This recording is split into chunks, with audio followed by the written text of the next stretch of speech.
Hey, it's Aaron. I'm back in my kitchen with the Anarchist cooking show where I don't actually cook anything and I just talk about some stuff that I'd usually talk about in a regular video. And today we have biscotti and coffee, freshly baked and brewed.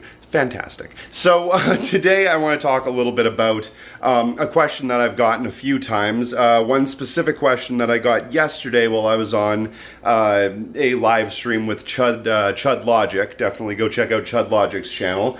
I was basically asked, what would an anarchist society do in the case of a pandemic? How would they be able to prepare for something like this?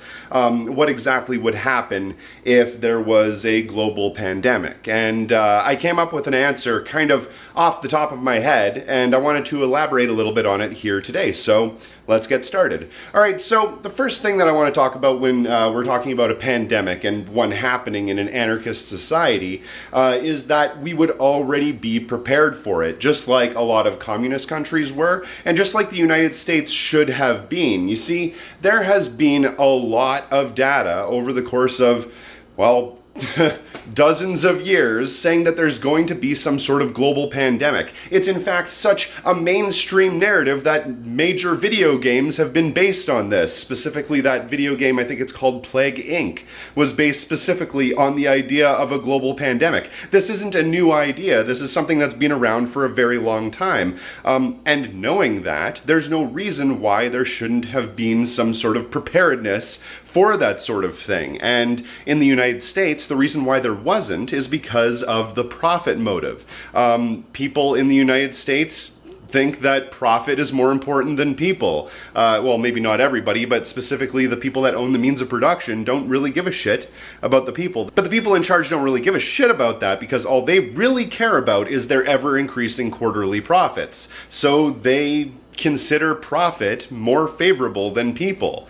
And with a system like that, it's against their profit motive, it's against their incentives to actually buy the things that they need, to actually stock up on things like ventilators, like masks, like gowns, those sorts of things. There's no reason for them to have those because it's not cost effective, so they don't. But in the case of a lot of communist countries, there's no reason why they wouldn't have them because the motive is not profit. The motive is making sure that the people are satisfied, healthy, and not dying, because you need people in a society for the society to be a society. That's kind of how things work. So in an anarchist society, the same rules would apply. We would have already had the information long, long ago that there could be a global pandemic, and people would prepare for such a thing. That's just basic logic. Since we had lots of warning, we would have any of the equipment that we might need. We would know that if some sort of thing like this happened, we would need to have X amount of ventilators, X amount of gowns, X amount of whatever, and we would be able to judge this off of the already existing evidence that came out from other countries where they've had to deal with the same sort of situation. When you're not against science, and when you base this stuff off of the genuine desire to want to help people, there's no reason why you wouldn't. Also, another thing in the United States, one of the other reasons why all of this is failing, they were talking about closing down hospitals because they weren't able to perform something known as elective surgeries. Now, the United States medical system isn't based on health, it's based on profit. So the most profit that they get comes from elective surgeries, which are surgeries that aren't necessarily necessary. They certainly do make a whole lot of money off of people that are actually sick, but they can do that through pharmaceuticals. When it comes to actual stays in the hospital themselves, the majority of the money is made through elective surgeries. So that's the thing that they prioritize, and if they don't have that, then they don't really have any money going towards the doctor. Whereas in an anarchistic society, the incentive for a doctor to go out and help people is tenfold. They don't just have to go out and do elective surgeries so they can make money off of those specific surgeries. Their incentive is to make sure that the people are as healthy as possible because they would get the most benefit from the society if they were to do that job.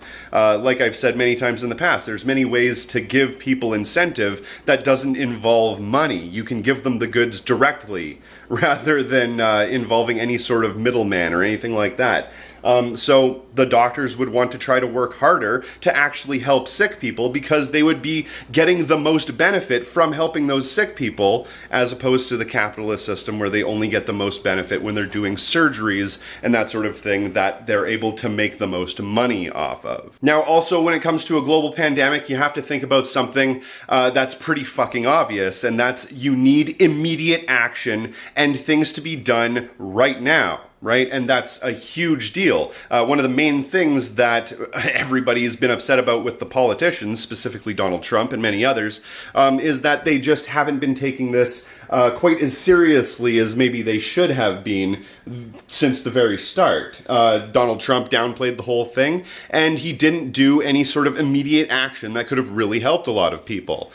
Well, in an anarchistic society, the argument probably from a lot of people would be, well, if you don't have any centralized leadership, how would you get anything done immediately when you need somebody to just take charge, take command, and go out there and do a thing? Well, you don't necessarily need a specific person to go and do that.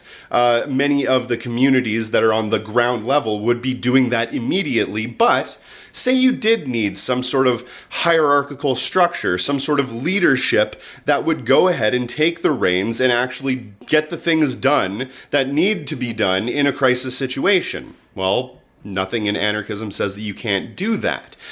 In anarchism, we are against all unjustified or unnecessary hierarchies. But if you can come up with a very legitimate reason to have a hierarchy or some sort of leadership, then that's what we would do. It's a matter of necessity at that point, and it makes the most sense. If it's justified, if it's necessary, if the people actually need to have that strong leadership for a little while, they can do that. And it doesn't necessarily have to be from one person. It can be from a group of people, it can be from a council, and they can find these people in many different ways.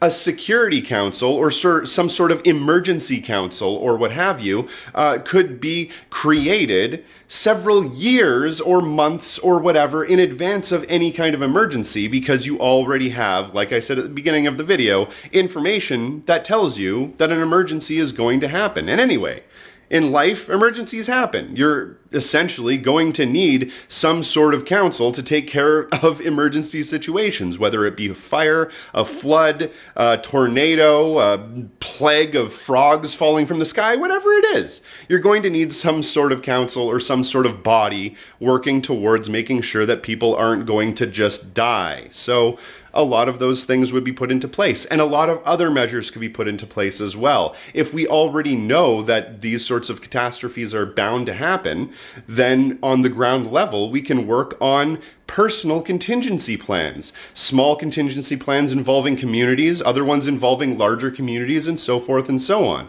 These aren't hard concepts to grasp. They're not exactly difficult things to solve. It's just a matter of actually caring about these things and wanting to solve them. Anyway, I thought that that was a fun thought experiment. I wanted to answer the question, so here we are. And now I'm going to enjoy some of my, where are they? Some of my biscotti and coffee. So have a great day. My name is Aaron, and yeah, talk to you next time.